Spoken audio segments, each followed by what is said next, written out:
बिल्कुल सही सुना आप लोगों ने। Loki is the MVP, most valuable person right now MCU में। और ये बात हमें मार्वल सिनेमैटिक यूनिवर्स ने बताया नहीं, प्रूव कर दिया है अपने लोकी के सीजन 2 से।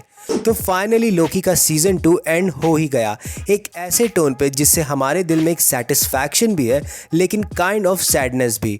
और इस सीजन में क्या कैरेक्टर डेवलपमेंट हुआ है लोकी का, यकीन नहीं होता देखकर कि ये वही लोकी है जो एवेंजर्स 1 में पूरे अर्थ पर कब्जा करना चाहता था और आज पूरे मल्टीवर्स की डोर उसी के हाथ में है। जहां ये सीजन शुरू हुआ था वहीं से जहां हमें लास्टली ही हू रिमेन्स के मरने के बाद का इम्पैक्ट टीवी में पड़ते दिखा और उसके केओस से भरा हुआ, वहीं इसका एंड लोकी के अपने खुद के सैक्रिफाइस से हुआ। बट हमारे पास 3 ऐसे सवाल अपीयर होते हैं लोकी सीजन 2 के एंड के बाद जो काफी इंपॉर्टेंस रखते हैं और सभी को जानना है उसके जवाब के बारे में।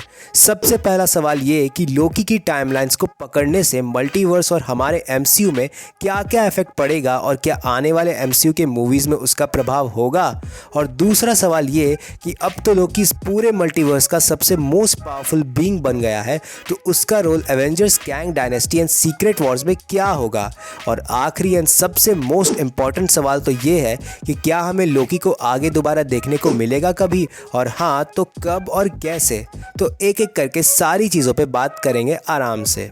तो बात करें MCU के आने वाले फिल्मों के इफेक्ट की, तो मेरे अकॉर्डिंग मुझे जो लगता है कि आने वाले किसी भी फिल्मों पर लोकी सीजन 2 की एंडिंग का कोई भी इफेक्ट नहीं पड़ेगा। उसका सबसे बड़ा रीजन है कि ऑलरेडी इफेक्ट पड़ चुका है इसका। जी हाँ, अगर आप लोगों को याद हो तो ये जो लोकी है वो एवेंजर्स 1 के टाइम वाला लोकी है और इसे उसके इवेंट्स के बाद ही उठाया था TVA के द्वारा। और जो लोकी सीजन 1 के लास्ट में हमें देखा था वो सिर्फ एवेंजर्स 1 से सिर्फ एक हफ्ते बाद की ही बात थी और लोकी सीजन 1 और सीजन 2 की टाइमलाइन सिर्फ कुछ दिनों की ही है। तो मोस्ट डेफिनेटली जो भी कुछ लोकी ने किया है वो पास्ट में हो चुका है, मतलब वो ब्रांचेस और टाइमलाइन को पकड़ के तब से थ्रोन पर है जब से एवेंजर्स 1 के इवेंट्स हुए हैं। और मेरी एक थ्योरी है जो काइंड ऑफ थोड़ी सी वियर्ड थ्योरी भी हो सकती है कि मार्वल वालों ने इस बात का कंफर्मेशन हमें नहीं दिया है कि टाइमलाइंस और यूनिवर्सेस में से मल्टीवर्स किस में एग्जिस्ट करता है। तो इसका सीधा सरल एक्सप्लेनेशन है कि सबसे पहले सीक्रेट टाइमलाइन ही एग्जिस्ट करती थी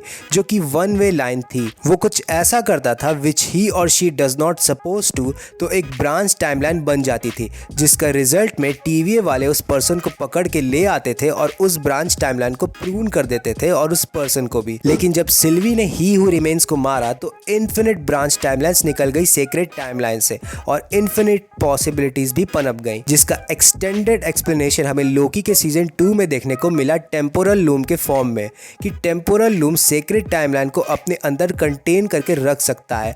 बट ही हू रिमेन्स के मरने के बाद ढेर सारे ब्रांच टाइमलाइंस बने और टेम्पोरल लूम एक लिमिट तक ब्रांचेस को अपने अंदर रख सकता है, जिस वजह से नो मैटर लोकी, विक्टर टाइमली या औरोबोरोस कितना भी ट्राई कर ले वो टेम्पोरल लूम को सस्टेनेबल नहीं बना सकते बिकॉज टाइमलाइंस इन्फिनिट है मल्टीवर्स में। तो आई थिंक कि अलग अलग यूनिवर्स ऑलरेडी एग्जिस्ट करते थे सिल्वी के ही हू रिमेन्स को मारने से पहले भी, क्योंकि तभी तो ही हू रिमेन्स लोकी से कहता है कि उसके वेरिएंट्स ऑलरेडी दूसरे टाइमलाइन में है और वो आएंगे नो मैटर वो उसे मारे या नहीं, जिससे ये पता चलता है कि मल्टीवर्स ऑलरेडी हमेशा से एग्जिस्ट करता था मार्वल में। Which brings me to the second question कि आखिर लोकी का क्या रोल होगा कैंग डायनेस्टी और सीक्रेट वॉर्स में। तो देखो, एज फार एज आई सी मुझे 2 ही पॉसिबिलिटीज लगती हैं इसमें। सबसे पहला तो या तो लोकी को अलग सा टेम्पोरल लूम ढूंढना होगा, यानी कोई और शख्स जो उसकी जगह ले सके इन सब को मैनेज करने के लिए जो काम ही हू रिमेन्स ने किया था, या फिर एट द एंड लोकी को अपने आप को कट लूज करना होगा जिस वजह से सारी टाइमलाइंस एंड ब्रांच डेड हो जाएंगी और पूरे MCU को रीसेट मिल जाएगा। और मार्वल ने वैसे भी कहा है कि एवेंजर्स सीक्रेट वॉर्स के बाद पूरा MCU रीबूट होगा, तो it kind make sense. But I think Kang dynasty में हमें लोकी का एनकाउंटर होता दिखेगा कुछ और सुपर हीरो से भी, जो मेरे लास्ट एंड सबसे इंपॉर्टेंट क्वेश्चन का जवाब भी दे देता है कि हमें कब दोबारा लोकी को देखने को मिलेगा। और यही वजह है कि अभी लंबे समय तक हमें लोकी का ना दिखाया जाएगा और एक ऐसा मोमेंट आएगा एवेंजर्स की फिल्म में जब लोकी को सिटाडेल ऑफ टाइम से हटना होगा ताकि कैंग के कहर से वो यूनिवर्सेस को बचा सके, और ये बना देता है लोकी को द गॉड ऑफ मल्टीवर्स। ऐसा कमाल का कैरेक्टर डेवलपमेंट सुपर हीरोज का होता है बट एक विलन का। एंड सबसे बड़ी बात कि आखिरी एपिसोड का नाम ग्लोरियस पर्पस इसलिए है कि एट द एंड लोकी हमेशा से चाहता था सब कंट्रोल अपने लेने का और थ्रोन पे बैठने का जिसका एंड गेम उसे वही मिला, लेकिन अकेले। एंड नो डाउट कि लोकी सीरीज एमसीयू में एंड गेम के बाद सबसे बेस्ट चीज हुआ है और लोकी की जर्नी बहुत ही कमाल की रही है, from god of mischief to the god of multiverse. But आप लोग अपने थ्योरीज एंड थॉट्स कमेंट करके बताना कि आपका क्या ख्याल है लोकी सीजन 2 की एंडिंग को लेकर। सो दैट्स इट, आज के लिए बस इतना ही। अगर आपको ये वीडियो पसंद आया तो लाइक करना, शेयर करना, सब्सक्राइब तो ज़रूर करना और कमेंट करके बताना कि आपको ये वीडियो कैसी लगी। मिलते हैं आपसे आपके नज़दीक यूट्यूब के ऐप पर, तब तक के लिए सी या टाटा बाय बाय।